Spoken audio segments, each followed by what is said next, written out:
Hello, today's reading is brought to you by one of our wonderful CTE students here at Park Elementary School. They are going to be reading to you from our Michigan Reads One Book, One School program book, The Lemonade War, written by Jacqueline Davies. These chapters are read with the permission of the book's publisher, Harper Collins Publishers. Hello, I am Miss Cadence from Park Elementary, and today I'm going to be reading Chapter 4 from this year's Michigan Reads One Book program book, The Lemonade War by Jacqueline Davies. These chapters are being read with the permission of the book's publisher, Harper Collins Publishers. So let's get started. Chapter 4 is titled Partnership. Partnership is a noun and means two or more people pooling their money, skills, and resources to run a business, agreeing to share the profits and losses of that business. So let's get started. Jesse had been waiting for this moment. The moment when Evan would see their lemonade stand, see the wonderful decorations they had made, see the crowds of people waiting in line, see Megan Moriarty standing by her side. He would see it all and be impressed. He would think to himself, wow, Jessie is one cool kid. She sure knows how to run a lemonade stand, right? And then he'd jog over and say, hey, can I help you out? And Jessie would say, sure. We were hoping you'd come over, and it would be like old times. Why hadn't it worked out like that? With one part of her brain, Jessie continued to take money from customers and make change. That was the part of her brain that worked just fine. With the other part of her brain, Jessie went over what had happened with Evan. That was part of her brain that tended to run in circles. She and Megan were selling lemonade. Business had been good. Then Mrs. Polly, a neighborhood mom, walked up. She had a bunch of kids in her backyard running through the sprinkler, and now they wanted 12 cups of lemonade. 12! It was the biggest sale of the day. Megan got cracking, pouring the lemonade, and Jessie took the 6 singles that Mrs. Polly handed her. All the kids from Mrs. Polly's backyard were chanting, lemonade, lemonade, lemonade. A fly buzzed by Jessie's ear. They'd been having a problem with flies because of the sticky lemonade spills on their stand. And she cocked her head to one side to shoo it since her hands were busy with the money. And that's when Jessie looked up and saw Evan standing there, staring. So she smiled. But he didn't smile back. So she waved. Even though she had all that money in both hands, she waved so he'd know she was happy to see him. And then he stalked off, all stiff-legged and bristly. And she never got to say, sure, we were hoping you'd come over, like she'd rehearsed in her head. And just then, Tommy Polly, who was 2 years old, pulled down his bathing suit and peed right on the lawn. And Megan laughed so loud, Jessie was sure you could hear it all over the neighborhood. That's what had happened. That's exactly what had happened. But Jessie knew that something else entirely had happened. And she didn't get it, the way she get a lot of things about people. All she knew was that the sight of Evan walking away from her for the second time that day, made her feel so sad and alone that she just wanted to run home to her room and curl up on her bed with Charlotte's Web. Hey, Madame Cash Register, said Megan, nudging her. You're falling behind. Ring 3 for this lady and 1 for this kid here. Jessie turned away from the retreating figure of Evan. That's $1.50, she said to the woman standing in front of her. She took the $5 bill the woman was holding out and made change from her lockbox, focusing all her energy on the part of her brain that worked just fine. It's true that when Evan had first walked out of the garage, Jessie had banged up to her room and tried to think of every way possible that she could make his life a living misery. She thought of telling Mom that Evan was the one who broke the toaster by playing hockey in the house, which is not allowed. She thought of taking back every one of her CDs from his room, even though she knew that would mean she'd have to give back all of his CDs. She'd even thought of putting peanut butter in his shoes. This was something she'd read in a book, and she'd love to imagine the moment of horror when he'd think he'd somehow gotten dog dew inside his shoes. But when these ideas had finished bouncing around in her brain, and when her breathing had returned to normal and her fists weren't clenched at her sides anymore, she knew that what she really wanted to do was get the old Evan back. The one who was so much fun to be around, the one who helped her out of every jam. Like when she ate all the Lorna Doones that Mom had set aside for the Girl Scout meeting, and Evan had ridden his bike to the 7-Eleven and bought a new package before Mom even noticed. Or when she accidentally, well, not accidentally, but how was she supposed to know, picked the red flowers in Grandma's garden that were a hybrid experiment. Evan said they both done it so that Grandma's disappointment was spread around. Or the time that Jessie had smashed the ceramic heart that Daddy had given her because she was so mad that he had left them. And then, when she had cried about her broken heart, Evan had glued every single piece back together again. She wanted back the Evan who was her best friend. But Evan didn't want her because he thought she was a baby and she was going to embarrass him in Mrs. Overton's class. So she had to prove to him that she was a big kid, that she could keep up with the crowd, that she could fit in, even with his 4th grade class. I'll show him I can sell lemonade too, just as good as him and Scott. I won't embarrass him. So Jessie got down to business. She knew she needed a partner. From past experience, she'd learned that about having a lemonade stand alone wasn't considered cool. It was considered pathetic. And her partner would have to be a 4th grade girl because that's what this was all about. Showing she could fit in with the 4th graders. So the question was, who? It had to be a girl who lived in the neighborhood, or at least close enough to bike to her house. And it had to be someone that Jessie had talked to at least once. No way could she call up a girl she'd never even talked to. And it had to be someone who seemed nice. The last part was a problem because Jessie knew that she often thought people were nice and then they turned out to be not nice. Case in point, those 2nd grade girls. So Jessie decided it had to be someone who Evan thought was nice. Evan knew about these things and he was the one who had explained with his big arm around her shoulder, Jessie, those girls are making fun of you. They are not nice. When Jessie thought about all of these different requirements, there was only one obvious answer. Megan Moriarty. She lived less than 3 blocks down the street. Jessie had said hi to her a few times while biking in the neighborhood, and Evan must thought she was nice because Jessie had found a piece of paper in his trash can with Megan's name written all over it.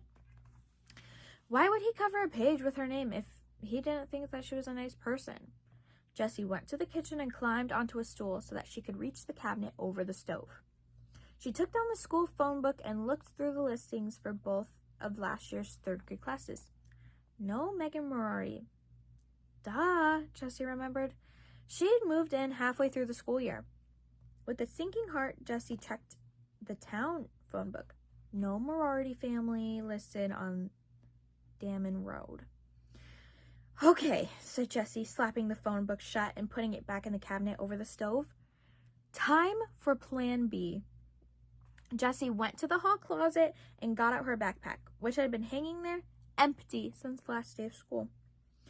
Inside, she put 3 cans of frozen lemonade from the freezer and her lockbox full of change. She put the $10 bill, still paperclipped to last year's birthday card from her grandmother, in the top desk drawer. Then she went to the garage, strapped on her helmet, and rode off on her bike. As she left the driveway, she could see Evan and Scott's lemonade stand on the corner, but she was careful not to make eye contact. She didn't want to talk to Evan until she was ready to, ta-da, impress him. Her heart leaped when she imagined him ditching Scott to be with her. Megan's house was so close that Jessie got there in less than 30 seconds. And less than 30 seconds wasn't nearly long enough for her to plan what she was going to say, so she rode back and forth in front of the house about 15 times, trying to pick the right words. "What are you doing?" a voice shouted from the upstairs window. Jessie slammed on her foot brakes and looked up. Megan was staring down at her. She looked huge. Her voice did not sound nice. "Riding my bike," said Jessie. But why are you riding back and forth? Asked Megan impatiently. In front of my house. I don't know, said Jessie. You want to play? Who are you? Asked Megan. Jessie, said Jessie, pointing down the street toward her house. Evan's little sister? Asked Megan. Jessie felt like a deflating balloon. Yeah. Oh, said Megan. I couldn't tell because of the helmet. Jessie took her helmet off. So you wanna? She asked. There was a long pause. Where's Evan? Asked Megan. He's out somewhere with a friend, said Jessie. Oh, said Megan. Jessie looked down at the ground. People tell you things, Evan had told her once. With their hands and their faces and the way they stand, it's not just what they say. You gotta pay attention, Jess. You gotta watch for the things they're saying, not with their words. Jessie looked back up. It was hard to see Megan at all. She was so far up and behind the window screen. Jessie sucked in her breath. Do you want to do something? Another long pause. Jessie started counting in her head. 1 1,000, 2 1,000, 3 1,000, 4 1,000, 5 1,000, 6 1,000. Sure, said Megan. Then her head disappeared from the window. Hey, she said, opening the screen. Jessie raised her hand on something that was halfway between a wave and a salute as she walked in. Her sweaty bangs stuck to her forehead, where the helmet had mashed them down. She was so nervous about saying something stupid, she didn't say anything at all. Megan leaned against the banister of the stairs and crossed her arms. So, said Jessie. She stared at Megan, who was fiddling with the 7 or 8 band bracelets on her arm. Jessie counted 2 Livestrongs, 1 Red Sox World Champs, 1 March of Dimes, and 1 Race for the Cure. What's that one? She asked, pointing to the band bracelet with tiger stripes. Megan stretched it off her wrist and gave it to Jessie. It's for the Animal Rescue League. My mom gave them some money, so they gave us this and a bumper sticker. I've got 22 band bracelets. Cool, said Jessie, handing the bracelet back. Megan flipped it back on. She continued to play with the bracelets on her arm, running them up and down, up and down. So, what do you want to do? Asked Megan. I don't know, said Jessie. We could, I don't know, let me think. We could have a lemonade stand. Said Megan, sounding bored. Aw, it'll be fun. Come on. We don't have any lemonade, said Megan. I've got 3 cans, said Jessie.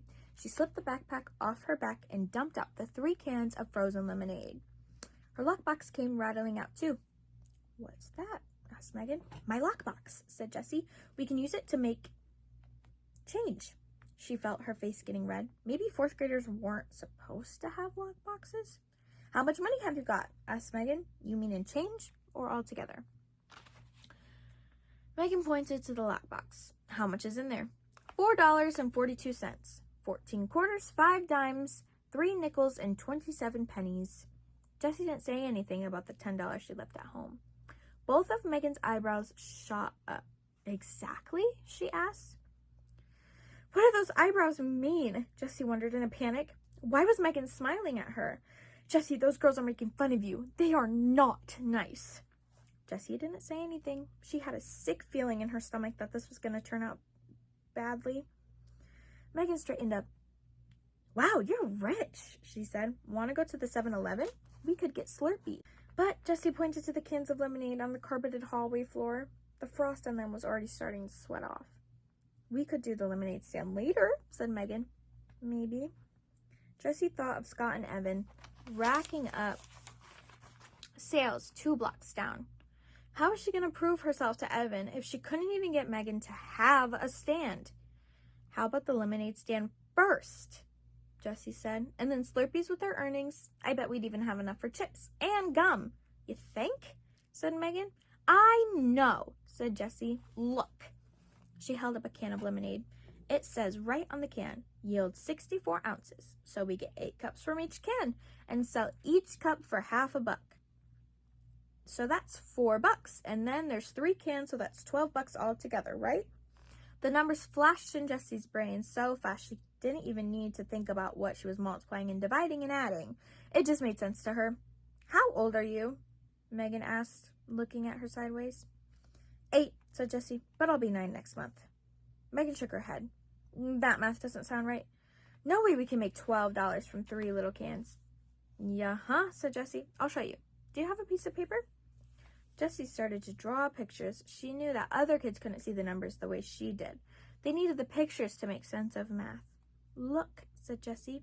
Here are 3 pitchers of lemonade. Because we've got 3 cans of lemonade, and each pitcher's got 64 ounces in it. Now, when we pour a cup of lemonade, we'll pour 8 ounces, because that's how much a cup holds. You don't want to pour less than that, or people will think you're being a cheapskate. So each pitcher is going to give us 8 cups, because 8 times 8 equals 64, right? Now we'll sell each cup for 50 cents. That's a fair price. That means that every time we sell 2 cups, we make $1, right? Because 50 cents plus 50 cents equals $1. So look, I'll circle the cups by 2s, and that's how many dollars we make. Count them. Megan counted the circled pairs of cups. 10, 11, 12. That's how much money we'll make, said Jessie.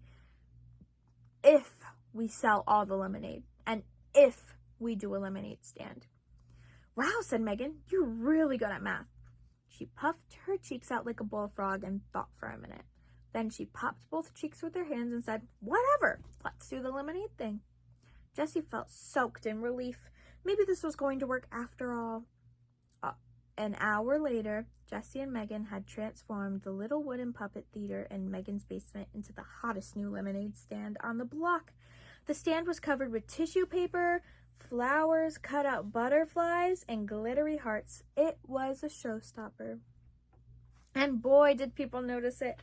Kids in the neighborhood, strangers walking their dogs, moms strolling with carriages, even the 2 guys fixing the telephone wires.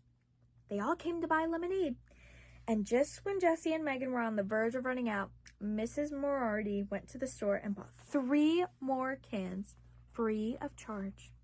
So when Mrs. Polly asked for 12 cups at exactly the moment that Evan rounded the curve and saw her lemonade stand, Jessie felt like she'd just scored 100 on a test and gotten 5 points for extra credit.